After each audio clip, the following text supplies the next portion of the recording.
जिस परमपिता परमेश्वर की महती अनुकंपा आशीर्वाद से ये मनुष्य शरीर मिला, उत्तम बुद्धि मिली, संसार का सबसे श्रेष्ठ मार्ग वेद मार्ग प्राप्त हुआ, उस परमपिता परमेश्वर से अपने अज्ञान को दूर कर, अविद्या तमस को पृथक कर, ज्ञान प्रकाश अपने लक्ष्य की ओर बढ़ने के लिए प्रार्थना करते हुए ईश्वर के मुख्य निज नाम ओम से हम श्रद्धा सहित उससे उत्तम बुद्धि की प्रार्थना।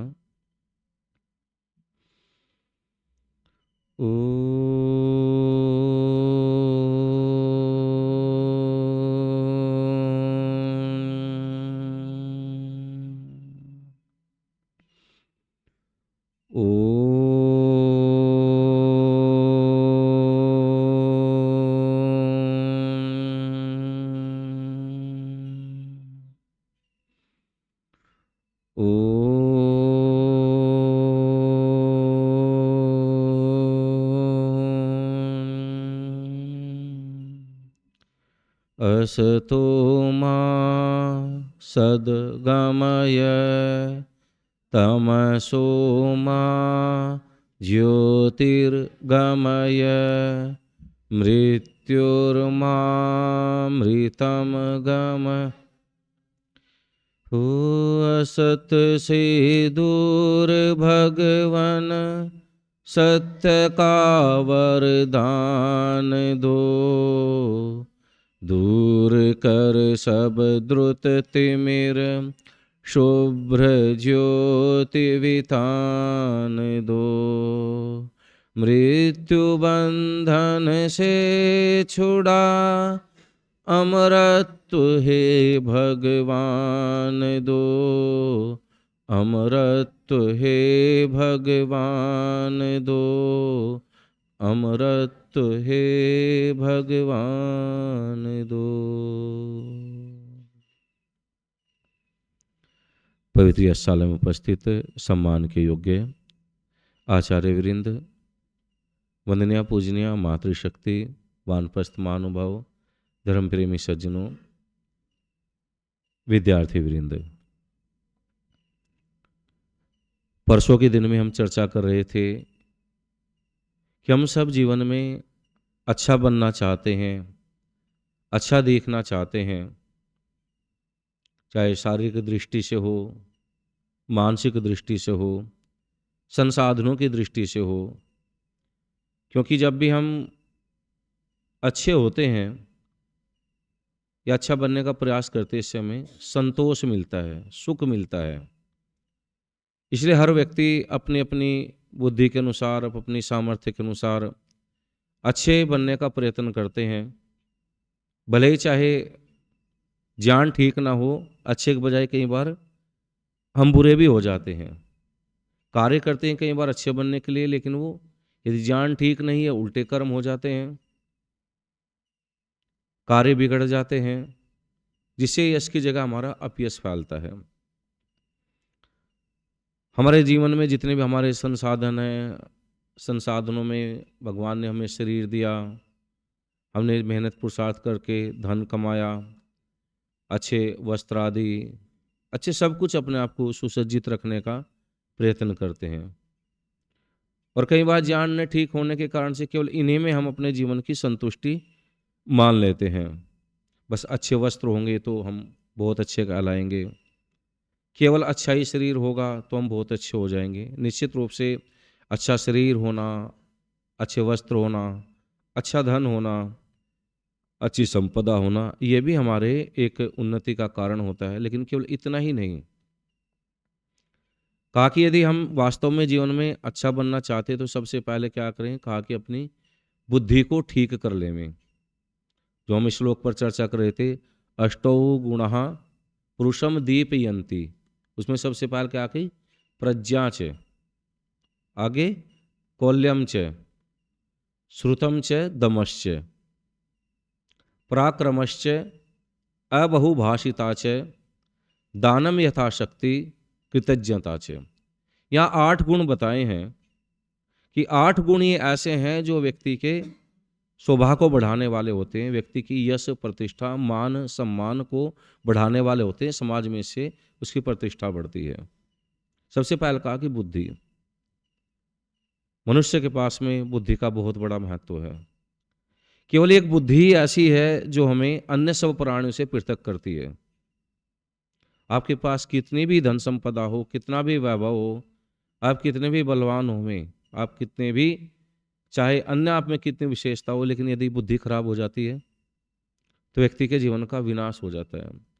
एक राजा जिसके एक आज्ञा पर सब कुछ होता है, लेकिन यदि उसकी राजा की बुद्धि बिगड़ जाए तो फिर राजा कहाँ जाता है जी? पागल खाने। हमारे जीवन की उपादेयता, हमारे जीवन की महत्ता तभी तक है जब तक हमारी बुद्धि ठीक है। इसलिए इन 8 गुणों में क्रम से सबसे पहले बुद्धि को कहा। मैंने एक दिन पहले भी कहा था कि चाणक्य महाराज एक जगह लिखते हैं कि भगवान मेरे से सब कुछ छीन लेना पर मेरी बुद्धि मत छीनना। व्यक्ति की बुद्धि ठीक है तो व्यक्ति जीवन में सब कुछ प्राप्त कर लेता है। बुद्धि यस्य बलम तस्य। और यदि व्यक्ति की बुद्धि विनष्ट हो जाती है, खराब हो जाती है, विपरीत मार्ग पर चल जाती है, उसके पास जो भी कुछ होता है वो सब चला जाता है।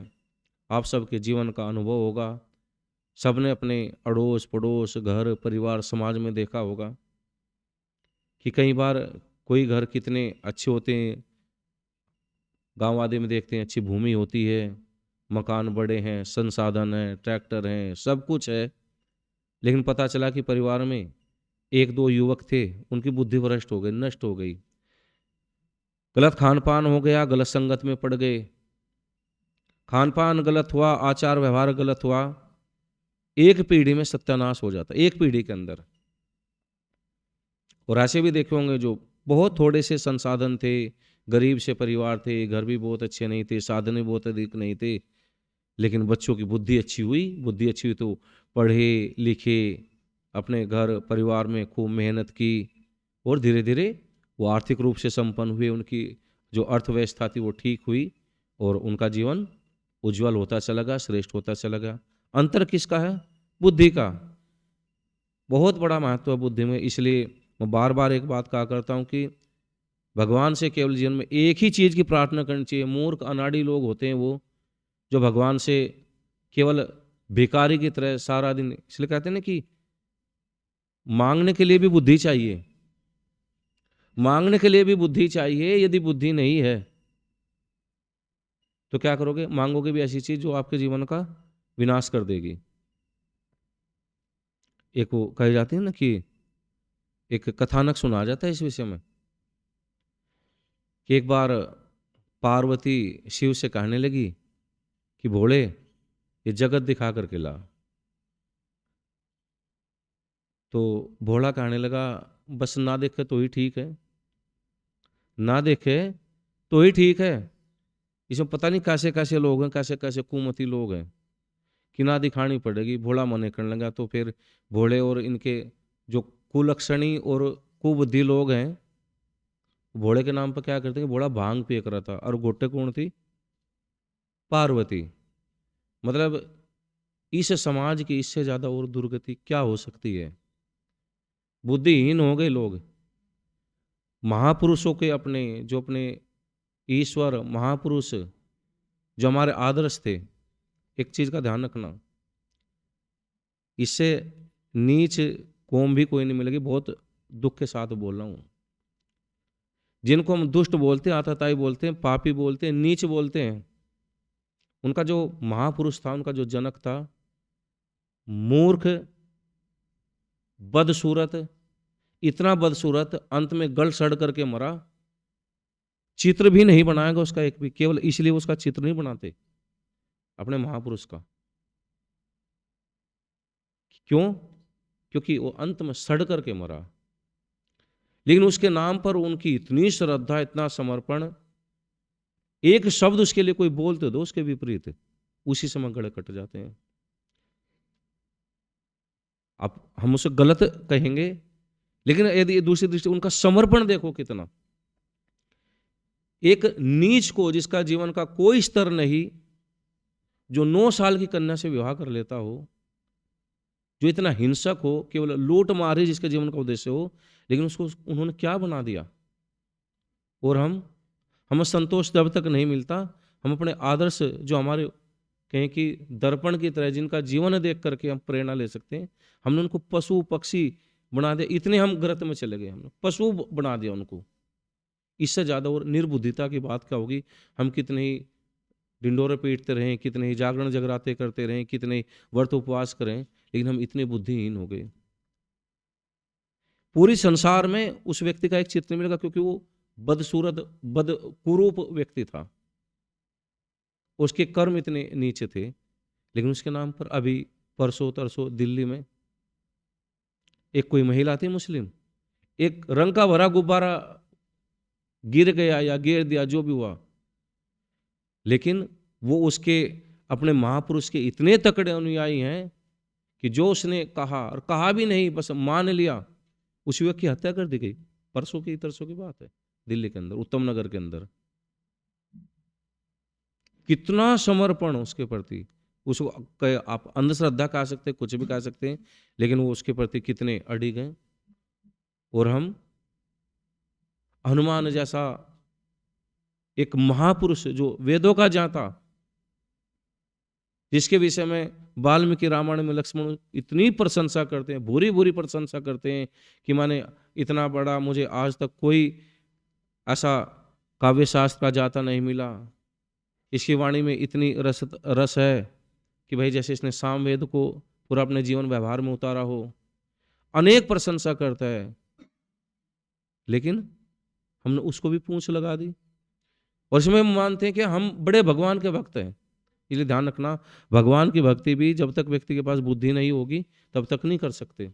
स्वामी दयानंद सरस्वती जी क्या लिखते हैं, जो हम ईश्वर स्तुति प्रार्थना उपासना के मंत्र बोलते हैं, तीसरा मंत्र ये आत्मदा बलदा, क्या लिखते हैं, जिसकी सब विद्वान लोग उपासना करते हैं। ध्यान रखना, विद्वान का मतलब होता है जो विवेकी हो, ठीक गलत की पहचान रखता हो, सत्य सत्य को समझता हो, धर्म अधर्म को समझता हो, कर्तव्य कर्तव्य का जो उसको बोध हो, वो भगवान की उपासना कर सकता है। नहीं तो भगवान की उपासना नहीं कर सकता, कर ही नहीं सकता।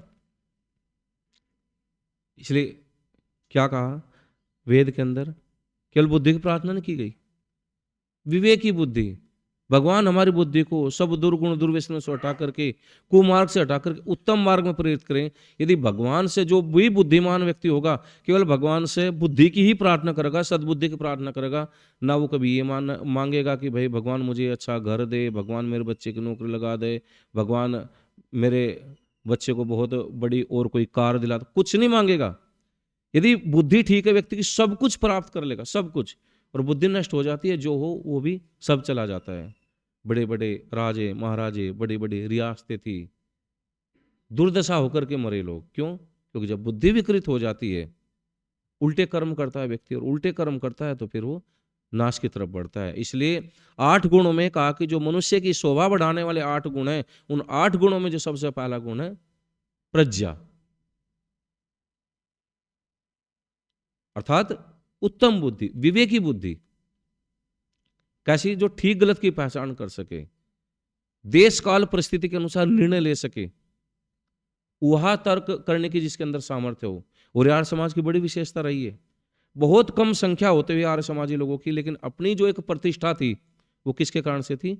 विवेकी बुद्धि के कारण से। स्वामी दयानंद सरस्वती जी का जो सबसे क्रांतिकारी ग्रंथ सत्यार्थ प्रकाश है, उसकी सबसे बड़ी विशेषता क्या है? सबसे बड़ी विशेषता उस ग्रंथ की यही है कि इसने व्यक्ति के जो बुद्धि के जो पट थे उनको खोला, और जितने भी धर्माचार्य हुए अब अपनी बुद्धि के अनुसार, अब अपने सामर्थ्य के अनुसार जो भी कुछ कार्य किए, उससे थोड़ा बहुत समाज लाभान्वित भी हुआ होगा, लेकिन स्वामी दयानंद सरस्वती जी के कार्यों से जो समाज इतना लाभान्वित हुआ, उसका सबसे बड़ा कारण यही था कि स्वामी दयानंद सरस्वती जी ने जो जन सामान्य था उसकी बुद्धि को खोला। और अन्य जितने धर्माचार्य थे, कहते ना कि जैसे बुद्धि पर पत्थर रख करके प्लास्टर कर देते हैं ना, कि सोचने सामर्थ्य की सामर्थ्य बंद कर दिया जाए। यहां तक बोलता है कि भाई जो धर्म का विषय होता है, श्रद्धा का विषय होता है, उसमें तर्क नहीं करना चाहिए। जब तक व्यक्ति की बुद्धि तार्किक नहीं होगी तब तक व्यक्ति के अंदर विवेक पैदा नहीं हो सकता। और जब तार्किक नहीं होती तो फिर क्या करते हैं जी, हमारी तो श्रद्धा है जी। ध्यान रखना, श्रद्धा जो सच्ची श्रद्धा होती है व्यक्ति को सत्य तक पहुंचाती है, उसके लक्ष्य तक पहुंचाती है, उसके जीवन का उद्धार कर देती है। लेकिन जब बुद्धि नहीं होता, ये श्रद्धा जब अंधश्रद्धा हो जाती है, व्यक्ति के जीवन का विनाश कर देती है। और जो सामान्य जन होता है ना, अधिकांश वो कहते तो रहते हैं कि श्रद्धा है जी, हमारे तो जैसी चाहे श्रद्धा करें, लेकिन वो उनको विनाश की ओर ले जाती है। और इस हमारे समाज के पतन का सबसे बड़ा कारण यही है। हमारे समाज में जो एक है कि या संस्कृति प्रथमा, यानी कि जो संसार में प्रथम संस्कृति विश्वारा, जो सारे संसार को एक उपदेश देने वाली थी, सारे संसार को जो राह दिखाने वाली थी, आज समाज की दुर्गति क्या है हम सब देखते हैं। व्यक्ति कितने भी पढ़े लिखे हों, ध्यान रखना, कितने भी पढ़े लिखे हों, लेकिन उनके सामान्य से कृत्य देखते हैं। बड़े बड़े धनवान लोग हैं, बड़े बड़े बहुत बड़े बड़े हॉल बुक किए जाते हैं, फिर वहाँ एक महात्मा जी आते हैं, कोई कहता है जी मेरा बच्चा 10वीं में पास नहीं हो रहा, कि बच्चा जलेबी खाओ, कि गुरुजी जलेबी तो खाई थी, कि काहे की खाई थी, रिफाइंड की खाई थी, देसी घी की खाई थी, कि जी वो अब वो कैसे कहे कि वो तो पैसे वाला व्यक्ति है, कैसे कहे रिफाइंड की, वो कहेगा देसी घी की खाई थी, कि बेटा रिफाइंड की खाना तब बच्चा पास होगा 10वीं में। अरे आंख के अंधे गांठ के पूरे लोगों, जलेबी का और बच्चे का 10वीं में पास होने का मतलब क्या है? इसीलिए ये मतलब इस समाज की दुर्गति, किसी की गाय भैंस एक समय दूध ना दे, सीधे भागते हैं पीरों पर और मस्जिदों में जाकर क्या मौलवी धागा बना करके देगा, उससे गाय भैंस दूध देगी। गाय भैंस दूध देती दंगा करे तो भाई जो विशेषज्ञ लोग थे, पशु चिकित्सक थे, वैज्ञानिक थे, ऑक्सीटोसिन का इंजेक्शन बनाते, लोग ऐसा सींग तक का दूध थन में आ जाएगा, पैर भी नहीं उठाएगी, और ये धागे बनवाते फिरते हैं। किसी का बच्चा पास ना हो रहा हो, धागे बनवा लो जी, इससे क्या होगा, काम बन जाएंगे, ऊपरी हवा का इससे प्रभाव नहीं आएगा। सारे खगोल शास्त्रियों ने तो पूर्वी हवा, पश्चिमी हवा, उत्तरी हवा, दक्षिणी हवा, है ना, लेकिन इन्होंने बना दी ऊपरी हवा, जिसका दुनिया में कोई अस्तित्व नहीं, कोई अस्तित्व नहीं। आप पूछ लो किसी भूगोलवाड़ से, खगोलवाड़ से, कोई ऊपरी हवा नाम की चीज है कि, लेकिन ऊपरी हवा में जितने रहते हैं, पैदा होने से लेकर मरण पर्यंत इनकी हवा ही निकली रहती है। आप देखो कि आप बड़े बड़े बुद्धिमान इंजीनियर डॉक्टर, हाथ में काला धागा, गले में काला धागा, अंगूठों में काले धागा, क्या कि इससे भूत प्रेत का साया नहीं पड़ने का। ना भूत की पहचान, ना प्रेत की पहचान, कि क्या भूत होता है क्या प्रेत होता है जब इसी का नहीं पता, और बस धागे बांधते फिरते, ये क्या, ये निर्बुद्धिता है।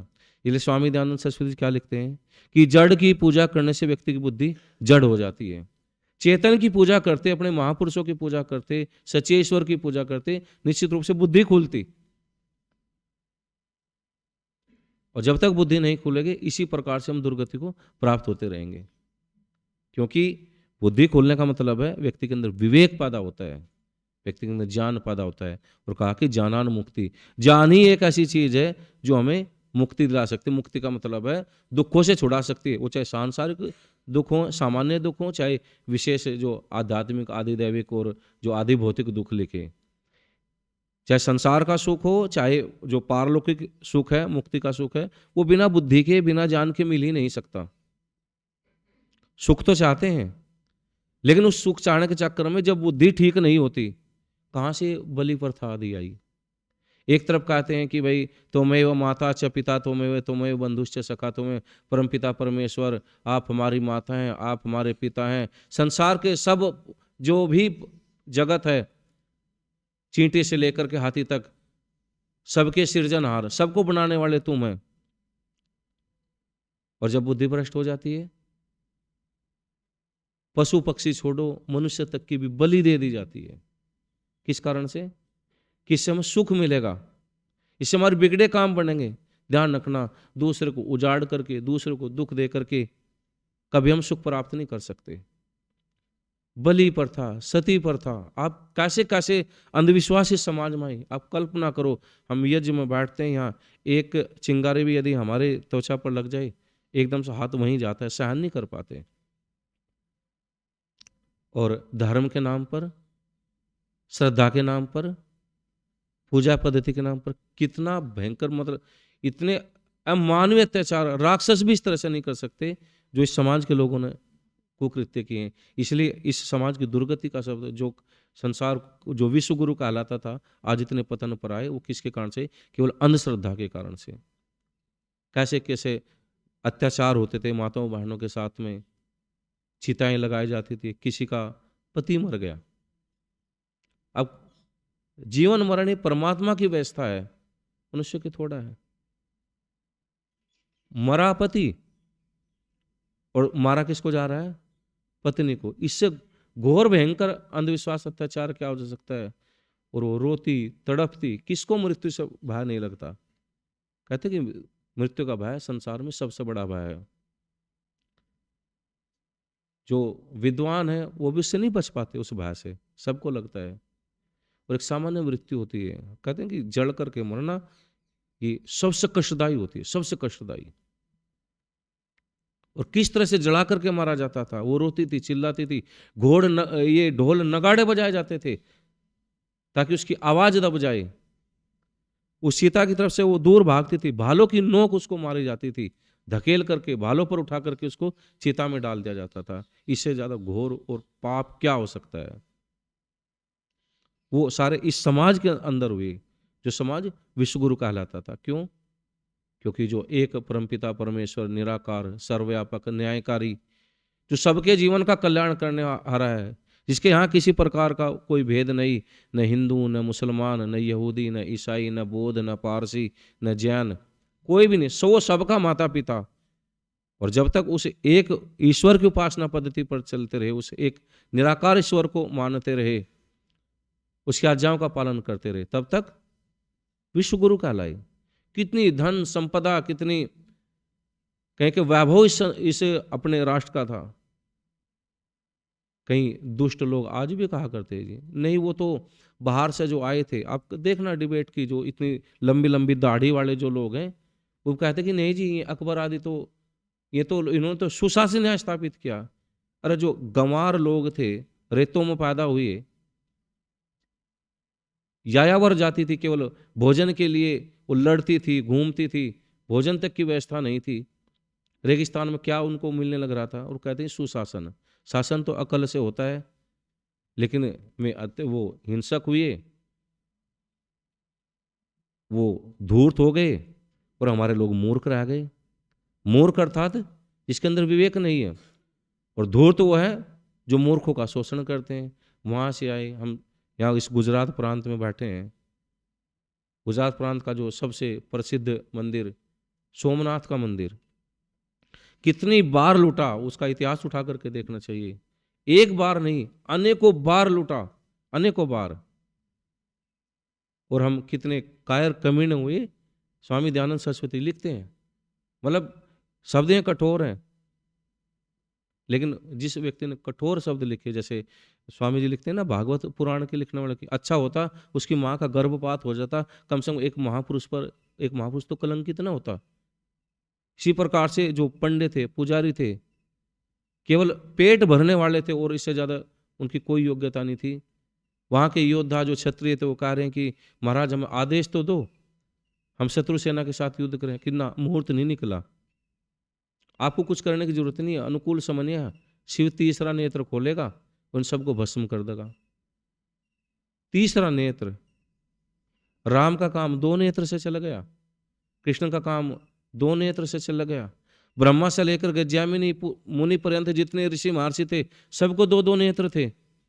इनके लिए तीसरा नेत्र खुला, और तीसरा नेत्र ऐसा खुला कि हजारों की संख्या में जो यहाँ हिंदू थे, महिलाएं पुरुष, वो पंडे पाप के भागी, उनको सबको गुलाम बना करके वहां इनसे सबसे चक्की पिसवाई गई, सबसे इनकी दुर्गति हुई।